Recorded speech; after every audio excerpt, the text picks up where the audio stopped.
नमस्कार and welcome to जी chills.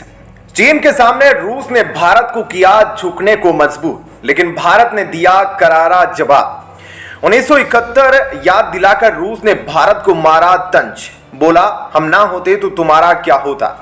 दोस्ती के नाम पर अब रूस भारत को ब्लैकमेल करने पर उतर गया।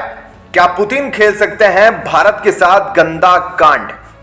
रूस के एक टॉप अधिकारी ने 1971 का जिक्र करके पूरे भारत को झकझोर कर दिया है। दोस्तों, रूस अब खुलकर चीन के समर्थन में आकर भारत को दरकिनार करने में लगा है। रूस के लिए अमेरिकी डॉलर का बंद हो जाना पुतिन के नाक में दम कर रखा है। पुतिन अब चाहते हैं कि भारत चीन के आगे झुक जाए। वे बार बार भारत को डराकर, धमकाकर और ब्लैकमेल करके चाइनीज करेंसी युआन अपनाने का सुझाव दे रहे हैं। रूस चाहता है कि भारत युआन का गुलामी करे। इसके लिए अब उसने 1971 वाला कार्ड खेल दिया है। लेकिन दोस्तों, अब ऐसा होने वाला नहीं है। आज पूरे भारत के अंदर रूस के प्रति सम्मान की भावना है, लेकिन अगर रूस इस तरह से ब्लैकमेल करेगा तो फिर वह भारतीय लोगों के इमोशन के साथ खिलवाड़ कर रहा है। रूस और सऊदी दोनों मिलकर भारत को महंगा तेल बेचने का प्रयास कर रहे थे, लेकिन वेनेजुएला का मार्केट खुलने के बाद भारत ने रूस से कम तेल खरीदना शुरू कर दिया। यूक्रेन युद्ध शुरू होने के बाद हमने सऊदी से भी काफी कम तेल लिया है।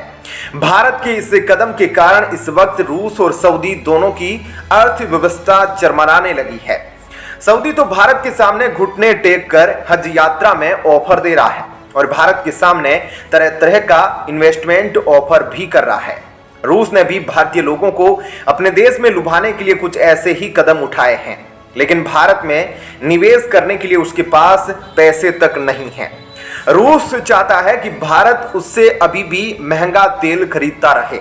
उसने पहले अपने करीबी चीन के साथ दोस्ती बढ़ाकर भारत को धमकाने की कोशिश की। उसने सऊदी के साथ भी मिलकर भारत को चोट पहुंचाने की कोशिश की, लेकिन फेल हो गया। अंत में पुतिन ने बयान दिया कि भारत को डराकर काम नहीं लिया जा सकता, लेकिन अब उन्होंने भारत के साथ इमोशनल कार्ड खेलना शुरू कर दिया है। इकोनॉमिक्स टाइम्स के हवाले से रूस के एक सीनियर अधिकारी ने कहा कि भारत इस बात का ध्यान रखे कि हमारे रिश्ते इंडिया की आजादी के पहले से बने हुए हैं। उन्होंने कहा कि अगर भारत इस रिश्ते का सम्मान करेगा तो हमें अच्छा लगेगा। इस बात में कोई शक नहीं है कि भारत अपने दोस्त रूस पर आंख बंद करके भरोसा करता रहा है, लेकिन इसका मतलब यह नहीं है कि आप अपने तेल में डिस्काउंट कम करके हमें युआन में तेल खरीदने के लिए मजबूर कर दो। किसी जमाने में सऊदी अरब भी हमारे साथ मनमानी करता था, लेकिन यूक्रेन युद्ध में हमने उसे भी सबक सिखा दिया। समय का पहिया पलटा और भारत ने रूस से ताबड़तोड़ सस्ता तेल खरीदना शुरू कर दिया। लेकिन अब अगर सऊदी और रूस मिलकर तेल का दाम बढ़ाना चाहते हैं, तो भारत को संकट में डालना चाहते हैं, तो वह बहुत बड़ी भूल कर रहे हैं। हमारे पास आज भी इराक और वेनेजुएला जैसे ऑफर है, साथ ही साथ अमेरिका का साथ भी है। ऐसे में रूस और सऊदी मिलकर भी भारत का कुछ नहीं बिगाड़ सकते, क्योंकि वेनेजुएला हमें हद से ज्यादा सस्ते रेट पर तेल देने को तैयार हुआ है। रूस के टॉप अधिकारी ने आगे कहा कि भारत को वह दिन याद रखना चाहिए जब सोवियत यूनियन ने उसकी रक्षा के लिए जंगी जहाज भेजे थे।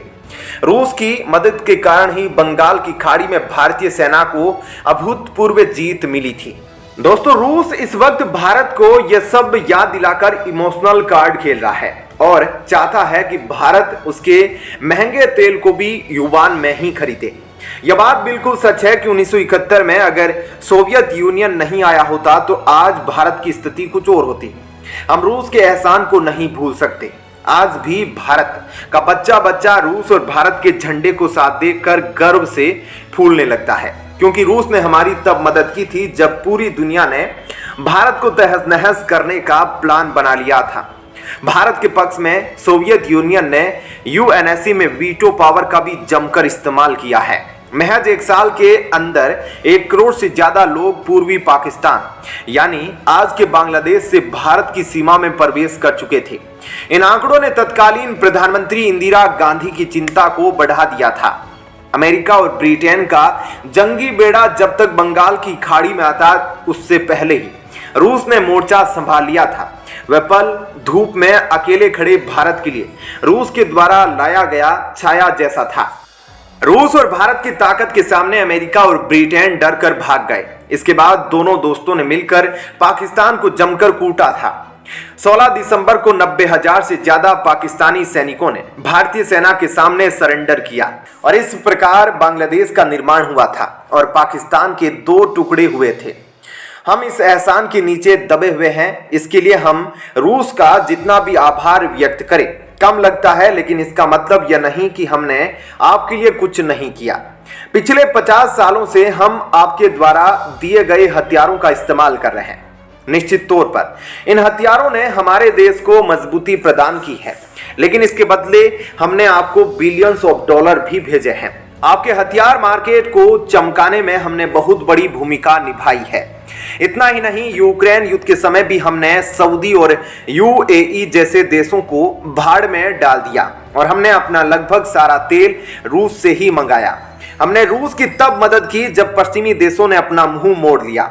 दुनिया हमें गाली देती रही, लेकिन हमारे जयशंकर साहब ने अपने बयानों से सबकी बोलती बंद कर दी। इतना ही नहीं, G20 बैठक के समय भी भारत पर यह दबाव बनाया गया कि हम यूक्रेन युद्ध को लेकर रूस के खिलाफ सिग्नेचर करें। फ्रांस और जापान जैसे देशों ने भारत से दूरी बनाना शुरू कर दी थी। अमेरिका समेत पूरे पश्चिमी देश इनडायरेक्ट तरीके से भारत को धमकी दे रहे थे ताकि भारत रूस के खिलाफ खड़ा हो जाए, लेकिन हमारे अजीत डोभाल साहब के नेतृत्व में भारत कभी झुका नहीं। हमें गर्व है कि हमने अपने दोस्त के लिए 100 सितम झेले हैं, बल्कि हमारे जेम्स बॉन्ड ने IMEC कॉरिडोर अनाउंस करके सबका दिल जीत लिया। चीन के $1 ट्रिलियन BRI को जोरदार झटका देने के बाद G20 के सभी देश बेहद आसानी से डिक्लेरेशन पर साइन कर दिए। इतना ही नहीं, हमने ब्रिक्स में भी रूस के कारण अपनी उपस्थिति बनाए रखी। हमें पता था कि ब्रिक्स में चीन की गुटबाजी चलती है, वह भारत को परेशान करेगा, लेकिन हम चुपचाप अपना काम करते रहे। हमारा दोस्त रूस सलामत रहे, इसके लिए हमने चाइनीज अग्रेशन भी झेला, लेकिन हम चीन के सामने कभी झुके नहीं और ना ही झुक सकते हैं। मेरे दोस्त रूस, अगर तुम्हें मदद चाहिए तो हमारा देश हमेशा तैयार रहेगा, लेकिन अगर तुम बोलोगे कि चीन के सामने हम झुक जाए तो यह कतई बर्दाश्त नहीं होगा। आखिर किस मजबूरी में हम चीन का युवान स्वीकार करें, जबकि हमारा रुपया और UPI पूरी दुनिया में छा रहा है। अमेरिका भी हमें जमकर इज्जत देता है, तो फिर हम उसके डॉलर को क्यों ठुकरा दें? आखिर हम चीन से क्यों डर जाए, जो बार बार सरहदों पर हमें धोखा दे रहा है? आज भी वह हमारे अक्साई चीन पर कब्जा जमाए बैठे हैं। उसकी गंदी नजर अरुणाचल, गलवान, चिकन नेक, सिक्किम और लद्दाख पर ही है। हम यह भी जानते हैं कि तुम चीन के साथ युद्ध में हमारी मदद नहीं करोगे, तो कोई बात नहीं, हम अकेले ही लड़ेंगे, लेकिन धोखेबाज चीन के आगे कभी झुकेंगे नहीं। यह भारत की मिट्टी है, एहसान चुकाने के लिए जान भी दे सकती है, लेकिन धोखेबाजों से कभी समझौता नहीं होगा। अगर धोखेबाजों को समझौता करना है तो उन्हें पहले हमारी शर्तों को मानना पड़ेगा।